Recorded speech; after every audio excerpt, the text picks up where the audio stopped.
My wife is hot. Olivia is really hot. No, you don't understand. Here is Chloe, my ex.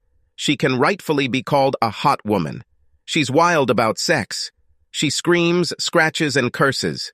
Sex with her is incomparable, amazing, amazing. Well, it was. Olivia, on the other hand, behaves much calmer. But when it comes to bed, she really gets hot. She's all on fire. Her cheeks are flushed, her skin turns red, and she rushes about as if in delirium. The first time this happened, I was scared. He started asking if she was feeling well and whether she should call a doctor. In short, I behaved like a fool. Instead of satisfying the passion of the heated girl, I was worried about her health. She was scared herself. This was also the first time this happened to her, and we actually went to the doctor. I was afraid of harming her and was worried about her health, but they explained to us that this is normal. Well, of course, not very normal, but within normal limits. That's just the way her body is. That's just the way her body is.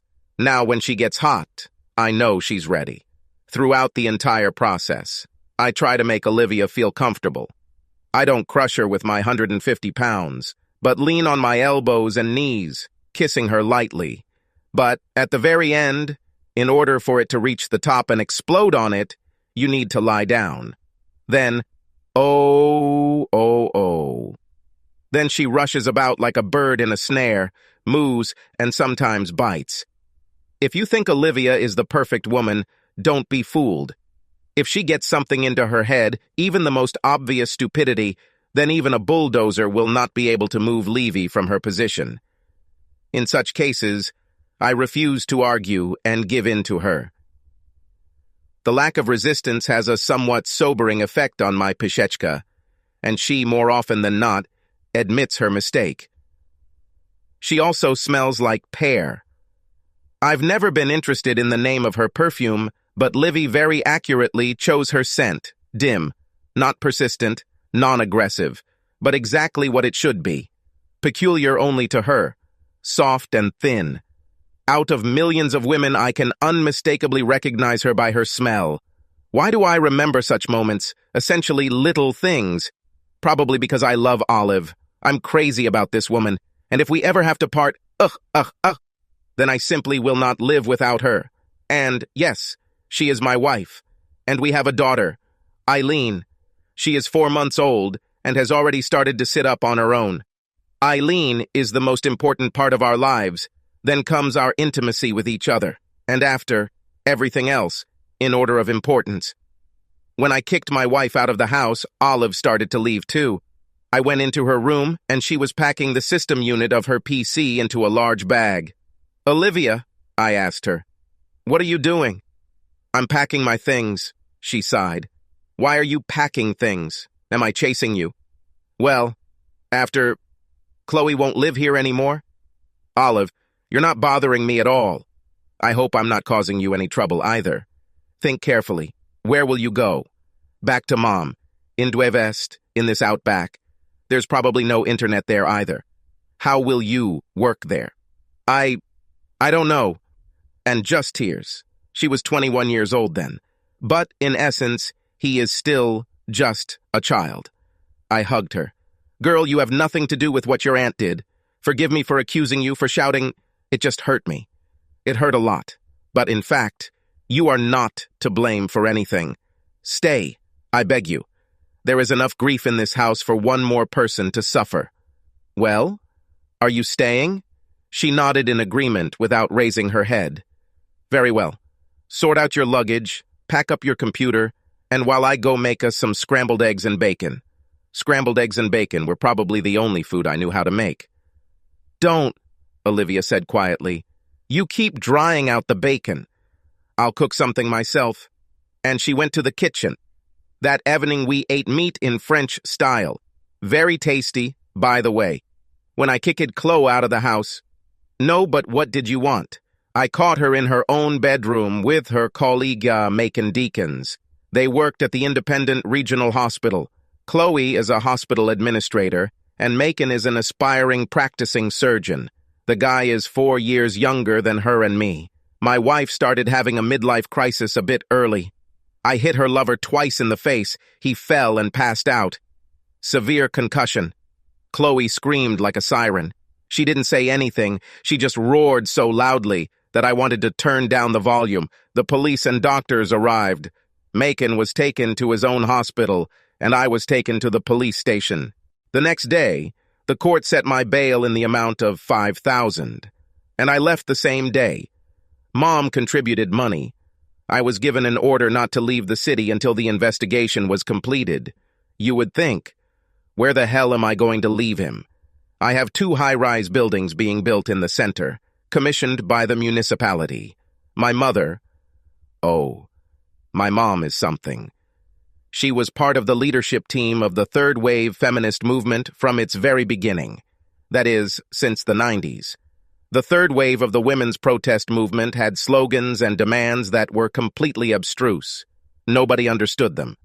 I think that the feminists themselves did not understand the essence of the demands they made on society, but in the process of fighting for equality, these women achieved such preferences, benefits, and privileges for women that they themselves went nuts. But this is not the main thing. The main thing is that Mrs. Lorraine Galbraith had acquaintances throughout the Confederation. As soon as some kind of conflict arose, the whole flock attacked the opponents. And their antagonists themselves, when they found out who they had contacted, quickly deflated, curled up, and disappeared over the horizon. Yes, my mother's name is Lorraine Galbraith. My father's name is Richard, but I have never met him. My mother raised me alone, with a tough hand, but a soft heart. Mom also lived in Greenwood, on Cokesbury Route. You know, those conservative sandstone houses behind metal fences. I lived in the southern part of the city, 7 kilometers from Cokesbury, on Abbott Avenue. This is the dislocation. I was driven to the house in a police Chevrolet. Mom's Ford was already in the driveway. She and Olivia didn't hear me come through the door. Lorraine was telling something, and the 2 of them were laughing like crazy. Son, let me hug you. How do you feel? Mom and Olivia are somewhat similar. Well, first of all, they're both short 5'4". Secondly, they are both, as they say, lush. You know, there are fat women whose belly and bust sag, and their butt shakes like jelly when walking. And there are donuts. These are my Olivia. Plump, but extremely energetic, just reactive. Nothing sags on her. She is as elastic as a ball. And when walking, if you look from behind, and if she also leans over, the roof just blows off. We had breakfast, and my mother dragged me to the kindergarten to talk. "Edward," she said sternly, "you lost Chloe." No, I don't blame you, of course. Your wife is a simple fool. I invited Eleanor Dalman. She is a lawyer and an old friend of mine. If Chloe's lover raises the question of your punishment, then Eleanor will tear everyone into shreds, like a shepherd dog tearing a pillowcase. Don't worry about it. I nodded. "Thank you, Mom. You are my gold." And she continued. "And you will split your savings with Chloe Blair 50-50, and let her go her way. The house, you understand? No one will share. It is only yours. And now..." Mom paused dramatically. "Take a close look at Olivia Urton. I never liked Chloe, and I was not mistaken in her assessment. But Olive is a good girl. I've been looking at it for a long time, and I think this is what you need." "Mom, well, I'm not even divorced yet. I still love Chloe. Edward, I do not demand immediate action from you regarding this young lady." She said it in such a way that it became clear. After all, she could have demanded it. I said, "Take a closer look at her. Take a close look at her. If you do this, you will understand what a treasure lives next to you." I bent down and looked out from behind the bushes towards the house. Olivia was clearing the dishes from the table and seemed to be humming something. "Mom, she's still so young, and I'm already an old man. You forget, I'm 29. But, if you are an old man, then who am I? Old ruin. So what?" I was confused and didn't know how to respond to this. Mom put her hand on my hand. "Eddie, son, you are an adult, and I don't want to interfere in your life. But I have the right to worry about your future, and give you advice. My advice to you is to quickly stop loving your unfaithful wife and build a new happy life with that little one over there. She pointed a finger behind her back. If you don't do this, then I will consider you a fool and myself a bad mother. We sat in the garden for a while longer. The heat had already begun to rise, and we returned to the house. You know, when I caught Chloe with someone else's guy, and when I beat him up, I yelled at Olive. She came running towards the noise and stood confused in the doorway. And I shouted, "Olive, you knew it! You knew about all this and remained silent! How could you? How?" Olivia turned pale. The poor girl didn't know what to do, and I continued, "I let you into my house. I treated you like a little sister, and you, fool, in short." So the question arises, why did he take up arms against the child? She already found herself in a difficult moral situation. Chloe is her aunt. How could she betray her? How could she ruin her marriage? Later, she told me, "Eddie, I couldn't hurt you. Physically, I couldn't. It was beyond me. Everything is correct. What was there to shout about? The wife should have been better monitored, and the child should not have been accused of complicity. I confess, I'm an idiot." Here's the story. It's still good that I didn't let my tenant go at that moment. Olivia had already completed 4 years at Washington University in St. Louis. She received a master's degree in design and computer graphics. And in the same year, she began collaborating with the publishing house Greenwood Publication Group. Therefore, it is convenient for her to live in Greenwood. And my wife, her aunt, invited her to live with us for now. Still, one room was empty. Moreover, the attic was free. She was paid well and could afford to rent a place. But no one pushed her to change her place of residence. No one demanded money for accommodation. I didn't mind. Let the girl live. For example, I liked the way she cooked. It didn't work out very well for Chloe. And Olive sometimes produced masterpieces. My Livy is an artist. No, really. A real illustrator. At that time, she was working on the design of covers for technical books. And then Olive received an order from the New York publishing house Avon Book to illustrate a book by the writer Roland. I've seen these Oriental-themed illustrations of Japanese samurai gracefully cutting each other and hugging beautiful geishas against a backdrop of cherry blossoms and swirls of sea foam. Beautiful! Now that we have been married for 3 years, Olivia received an order from the U.S. government printing office. I think my wife is a good artist. At least I admire what she does. After my mother's order to pay attention to Olivia, I really took a closer look at her. Well, how could I, ignore my mother's instructions? Olive felt my attention and began to behave. Well, you know, the way a girl who wants to please behaves. She started wearing short dresses. Sometimes she flashed before me in a transparent nightgown. And one day the strap of her top slipped off her shoulder and almost completely exposed her breasts. Ooh, guys, this is at least a size 3. Women. And I realized that Livy is beautiful.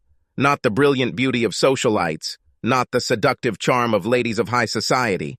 No, but her face, her plumpness, her smile harmoniously merged into an ingenuous, effortless charm.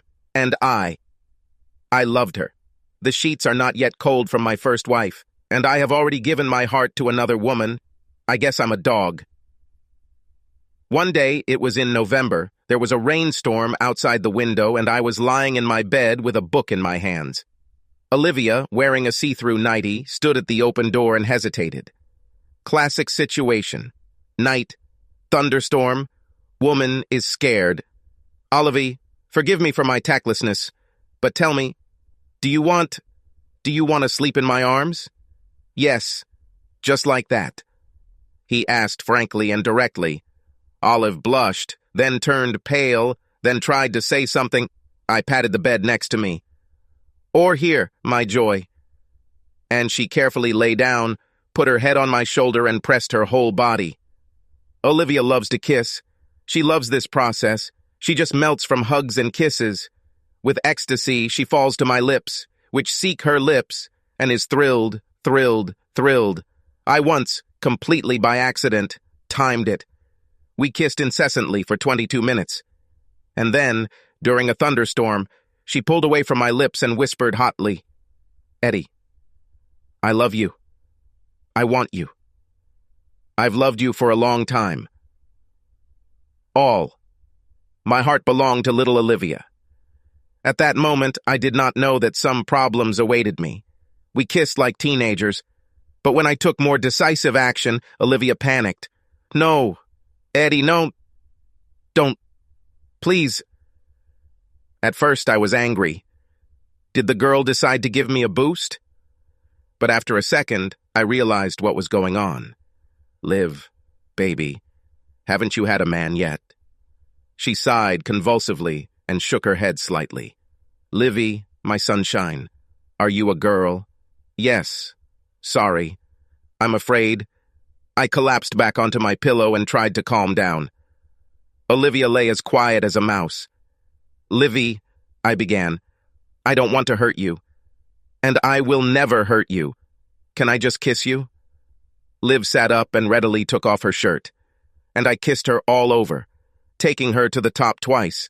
Then he hugged her, relaxed and sweaty, and fell asleep. We destroyed her virginity surgically, under local anesthesia. Then we waited 2 weeks for everything to heal. I took her to a restaurant, a movie, and a bowling alley. We walked holding hands. We went boating with her on the Saluda River to Lake Murray and back. We fished in Greenwood Lake and camped overnight. We were involved in romance. Yes. And then, already at the beginning of December, I stirred it up so that it burst into flames. That night we were both scared and nothing happened. Well, as I already said, let's go to the doctors. And then our sexual madness began. Chloe and I were divorced in 2002. The day before the divorce, I turned exactly 30. That evening, I took Olivia to Reverie, one of the best restaurants in Greenwood. And there, kneeling in front of my Livichka, I opened the box with the ring and asked her to become my wife. We kissed like school children to thunderous applause. This is such a soapy story. About a week later, we were sitting on my mother's terrace, drinking vintage wine and chatting lazily. Still, how good it is that I accidentally returned home and caught Chloe in the act of debauchery. I can't imagine how I would live without my Levy. I reached out and stroked my wife's knee. "You can't rely on chance in life," answered my mother. "You need to plan and build your life yourself. Otherwise, nothing will work." "Mom," I objected, "but there is also a place for happy occasions in life." Mom just chuckled in response. I explained, "No, really, here, look." Then, with the chairman of the construction committee, Magnus Sullivan, I went in a Carolina Rover to inspect the vacant lot for the construction of a boarding house. Then he had to take me to the city hall, look at the soil replication and the soil water map. But on the way, Magnus's wife called and said that she felt bad and needed a doctor. And he rescheduled our meeting for Thursday. I arrived home, and there... Well, isn't this a happy accident? Lorraine's mother took a sip of Italian Rosso from her glass and thought for a moment. Magnus Sullivan. His wife, Cornelia Sullivan, is my old friend and party ally.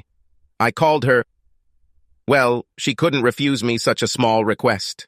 Subscribe to our channel so that your second chaff doesn't cheat on you, and go ahead and listen to the next story, because this story is nothing compared to the next one. If you're under 18, don't even think about listening to the next one.